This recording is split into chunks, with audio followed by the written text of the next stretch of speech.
Pemirsa, jumpa lagi dalam National Intelligence Estimate.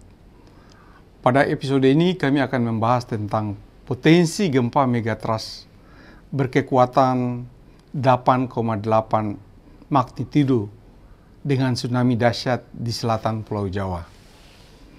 Indonesia diduga berada pada daerah gempa bumi megatrust pada rangkaian Ring of Fire yang merupakan rangkaian gunung berapi dan situs aktif yang membentang hingga Samudra Pasifik sepanjang 4.000 km.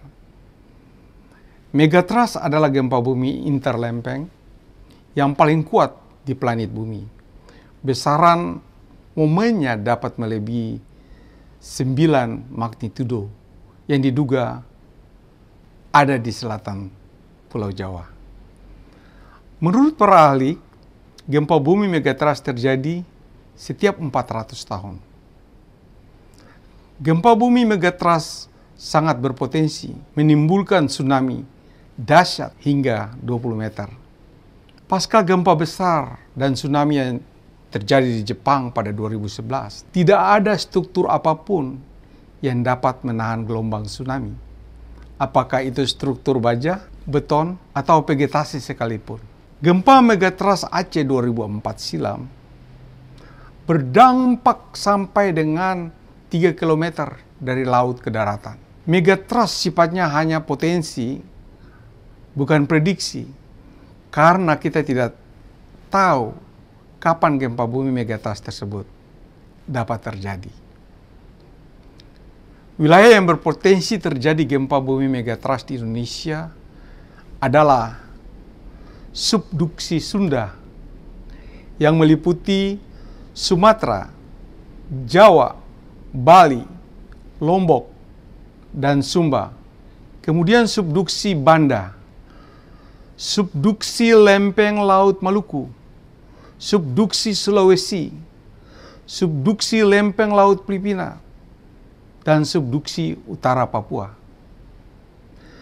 Subduksi adalah merupakan lajur zona pertemuan antara lempeng tektonik, kedalamannya terbilang dangkal, yakni kurang dari 50 km. Di selatan Jawa memiliki 2 segmen megatrust, yakni segmen selatan Jawa bagian barat dan bagian timur.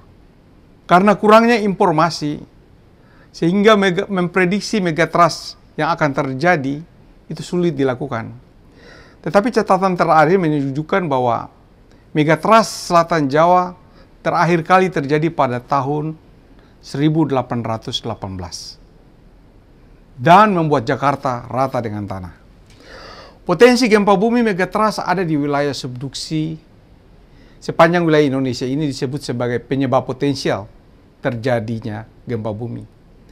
Bahwa peristiwa megatrust di selatan Jawa tersebut dapat menyebabkan tsunami sampai dengan 34 meter.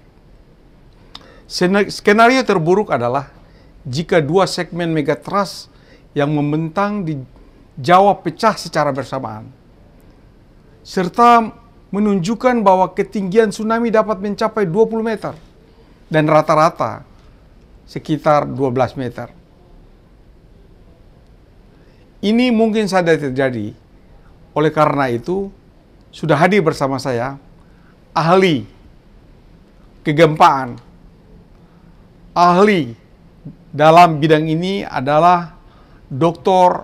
Army Susandi yang akan membahas bagaimana kesiapan Indonesia, baik itu pemerintah, baik itu masyarakat menghadapi ini ke depan.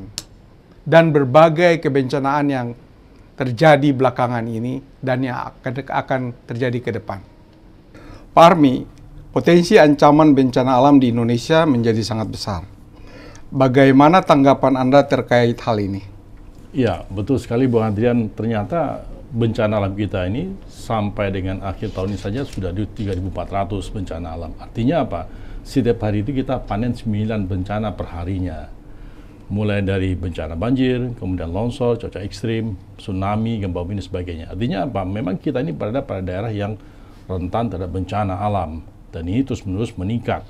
semakin waktu semakin meningkat. Malah trennya kalau kita lihat saat ini, tahun 2021 ini meningkatnya jauh lebih besar. Nah, 2022 ini lebih turun memang. Saya kira ini membuat kita menjadi daerah yang rentan terhadap bencana. Kalau kita lihat, mungkin kalau kita kembali kepada tahun 2018, sebelumnya itu bencana kita hanya kurang dari 3.000 per harinya. 3.000 per tahun maksud saya. Artinya kurang dari 9 kejadian per hari. Tetapi kemudian terus meningkat ini. Tahun 2019 menjadi 3.800, tahun 2020 menjadi 4.600, dan puncaknya tahun 2021 menjadi hampir lebih daripada 5.000 kejadian per tahun. Nah sekarang turun sedikit, 3.400, tetapi kualitas bencananya juga lumayan besar. Contohnya yang terjadi di Cianjur kemarin. Bagaimana tren-tren ke depan? Ya, di ke depan dia akan menjadi tambah besar seperti yang sekarang ini kita lihat. Memang dia saat ini tahun 2022 ini lebih turun. Tetapi kami yakin trennya, karena kita lihat dari perjalanan tahun 2017 itu di bawah 3.000 kejadian bencana per tahun. Artinya hanya 4 sampai 5 atau 6 saja per harinya. Tetapi kemudian meningkat terus kejadiannya per hari. Dan puncaknya tahun 2021 ini jumlah kejadiannya lebih dari 11 kejadian per hari kita alami seluruh Indonesia ini.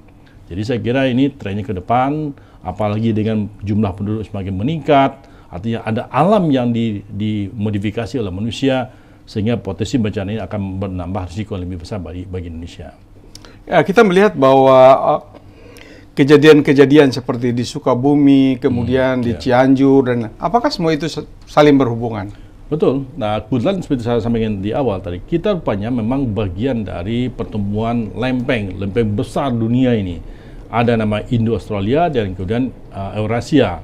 Kedua lempeng ini bertemu di Samudra Hindia, Selatan Jawa, dan seterusnya. Sehingga gesekan lempeng ini, pada saat dia merilis energi, akan mempengaruhi sesar-sesar yang ada saat ini. Ada sesar yang saat awalnya masih tidur, sekarang bangun dia. Seperti sesar Cugenang, dan mudah-mudahan tidak sampai kepada sesar Lembang.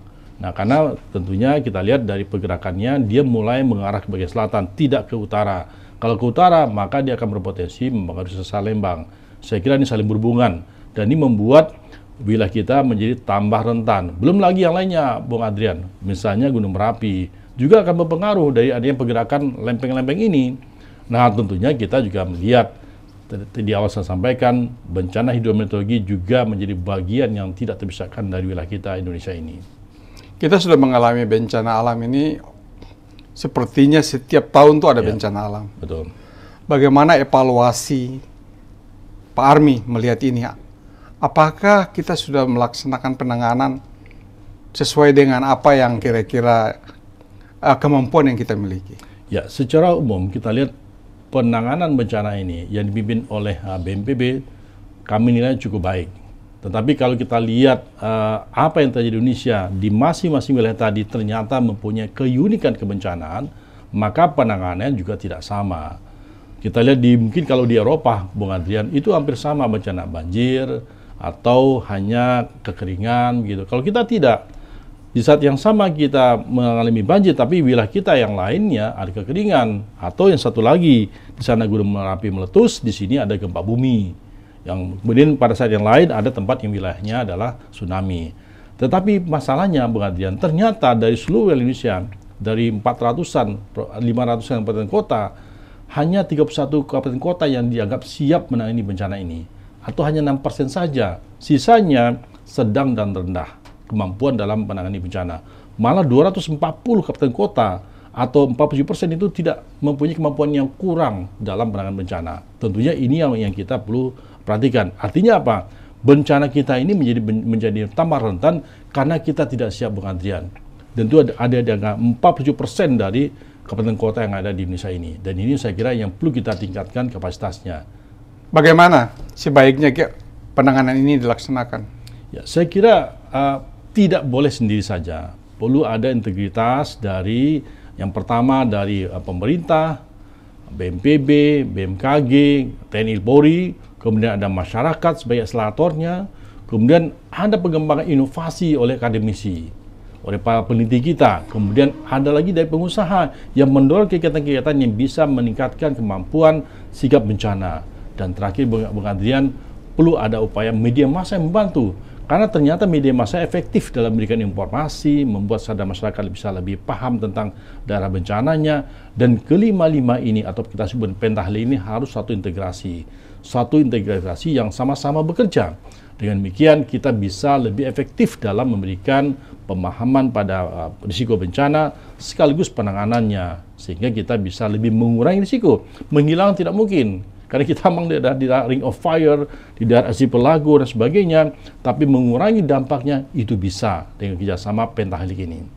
Oke, bagaimana masyarakat seharusnya bersikap menghadapi bencana-bencana ke depan? Nah, ini yang penting, Bung Adrian. Setidaknya ada 3, Bung Adrian. Yang pertama, dia paham, dia berada pada daerah risiko bencana.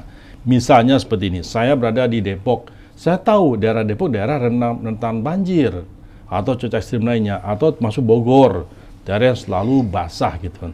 Pemahaman risiko, daerah risiko menjadi penting yang kita lakukan. Yang kedua adalah membangun budaya tanggap bencana. Ini yang saya kira yang perlu kita kembangkan.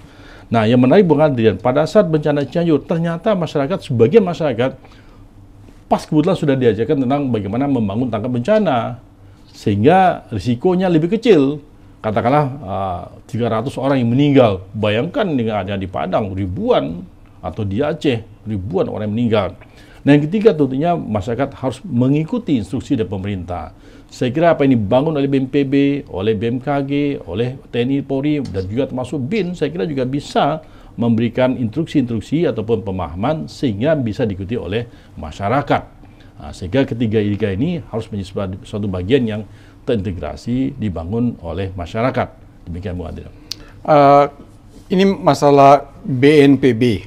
Ya. Bagaimana langkah-langkah preventif yang harus dilakukan oleh BNPB? Ya. BNPB ini adalah salah satu lembaga koordinator dalam penanganan bencana sesuai Undang-Undang 24 tahun 2007. Nah, saya kira BNPB sebagai koordinator seharusnya bisa terus menggalang semua kekuatan, termasuk dengan Basarnas, termasuk dengan SAR, termasuk juga dengan BMKG sendiri, atau juga TNI Polri, karena kita lihat kemarin juga cukup besar peluang kesempatan TNI Polri untuk memberikan bantuan kepada masyarakat, termasuk juga Badan Intelijen Negara.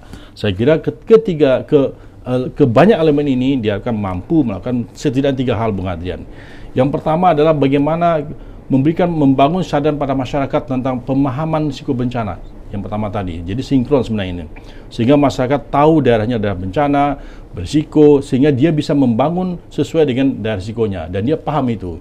Yang kedua, Bung Adrian, adalah bagaimana dia mampu memberikan suatu pengembangan teknologi, Bung Adrian. Nah, ternyata saat ini teknologi menjadi peran penting untuk bisa mengurangi risiko bencana dari hulu ke hilir, dari awal pra bencana, saat bencana, dan pasca bencana. Terintegrasi, jadi pengembangan teknologi sehingga bisa memberikan contoh, misalnya bisa memberikan early warning, kemudian bisa memberikan apa teknologi untuk bisa mengurangi risiko terhadap gempa bumi umpamanya, sehingga bangunan seperti apa. Nah, sehingga akhirnya kita harapkan bisa memanfaatkan teknologi untuk memudahkan. Yang ketiga, Bung Adrian, adalah kita punya aturan, kita dorong aturan ini implementasi di masyarakat. Kenapa demikian? Supaya apa? Supaya kalau kita bangun suatu bangunan atau wilayah, itu sesuai dengan karakter wilayahnya. Sehingga kalau sini misalnya daerah rawan banjir, maka kita bangun yang lebih tinggi. Atau jangan di daerah resapan air. Atau daerah yang rawan gempa, maka kita bangun dengan rumah tahan gempa. Implementasi ini penting, Bung Adrian. Kenapa demikian? Aturannya sudah ada. Nah, kita harapkan BNPB sebagai koordinator penanggulangan bencana mendorong implementasi di masyarakat. Tentunya peran Pemda penting, Pemkab, Pemkot, dan juga provinsi untuk mendorong implementasi ini di masyarakat. Kita tahu bahwa peran teknologi dan teknologi informasi sangat penting. Betul. Bagi stakeholders. Bagaimana lihat pemanfaatannya sekarang?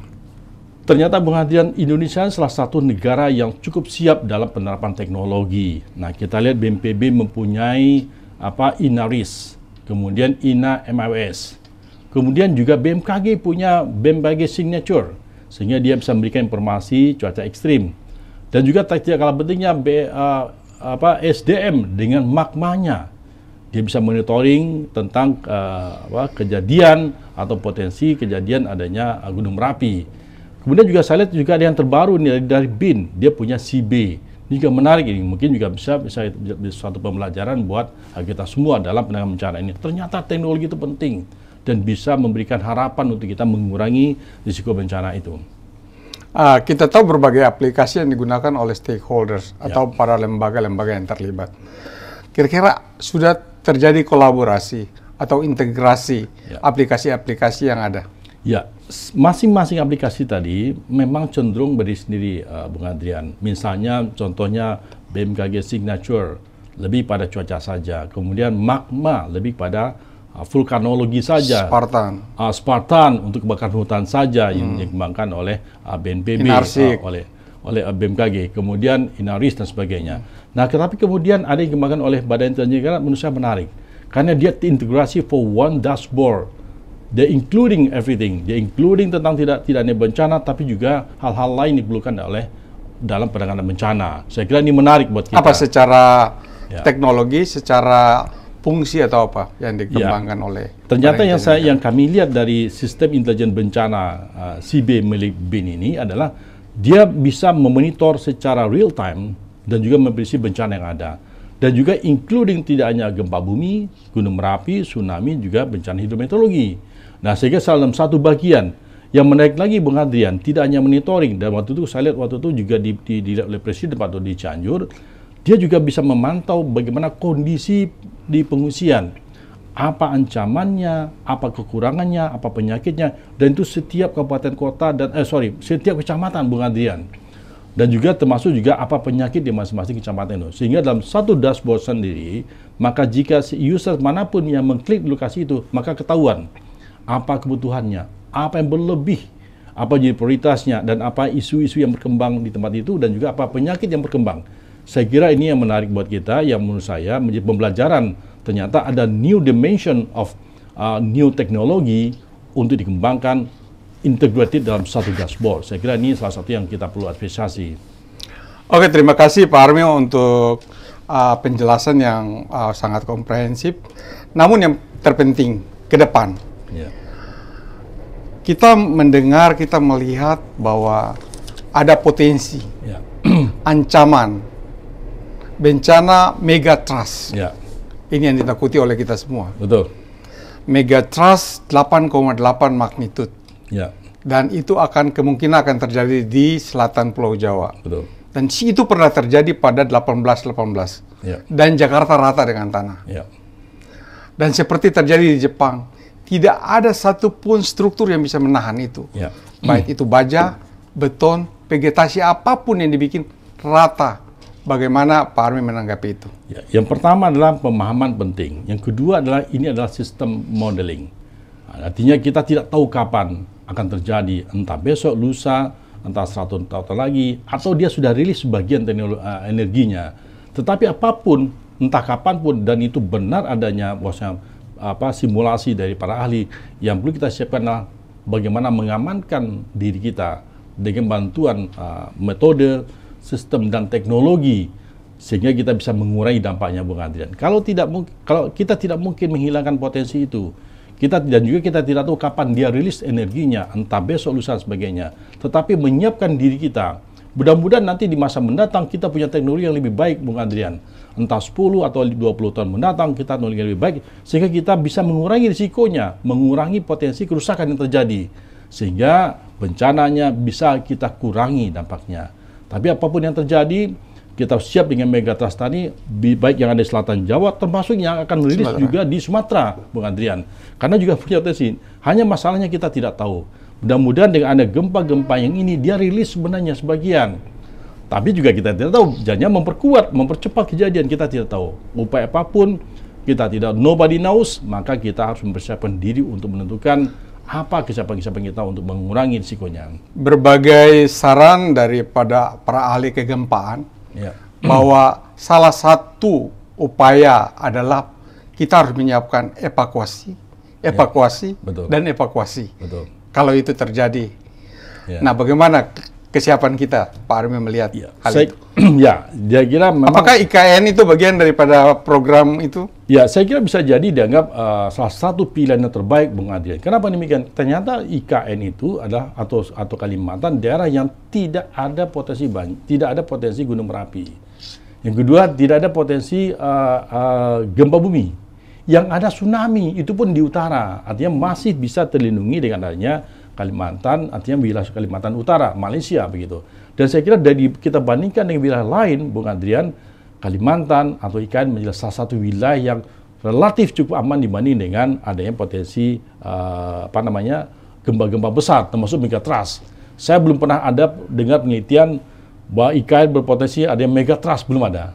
Maksud saya dengan pindahnya IKN untuk menghindari megatrust terjadi di salah satunya, iya. Dan itu salah satu tentunya ada persoalan ekonomi yang kita kembangkan, tapi juga betul Bung Adrian sampaikan tadi, kita bisa menghindari potensi megatrust. Tidak terjadi di selatan, tapi kita aman di utara, khususnya Kalimantan. Terima kasih Pak Army. Pemirsa, demikianlah berbagi informasi tentang kemungkinan ancaman, potensi ancaman megatrust 8.8 di selatan Pulau Jawa.